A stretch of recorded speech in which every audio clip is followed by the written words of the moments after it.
the challenge that the authors of the Constitution set out to confront had a lot to do with the ways in which they were divided.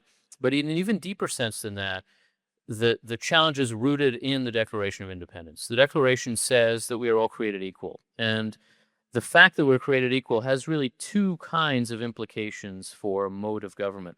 On the one hand, it points toward majority rule.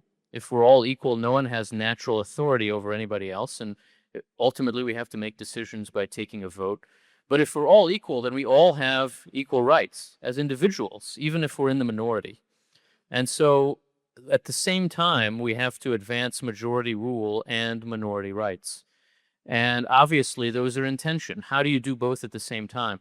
In a lot of ways, over and over in its various institutions, the American Constitution is an answer to that question. And it answers that question by suggesting that we can do this by broadening majorities, by legitimating majorities through debate, deliberation, conflict that ultimately results in common action and acting together even when we don't fully agree. And to see the Constitution through that lens, I think can help us start to see the way in which it is an answer not only to the challenge posed by the Declaration, but to the challenges that we face now. It suggests in the end that the problem we have is not that we disagree too much, but that we disagree too little, that we spend too much of our time, even those of us who are very actively involved in politics, we spend too much of our time with people we agree with, talking about people we disagree with, rather than actually talking to those people, engaged in finding ways forward around actual disagreement.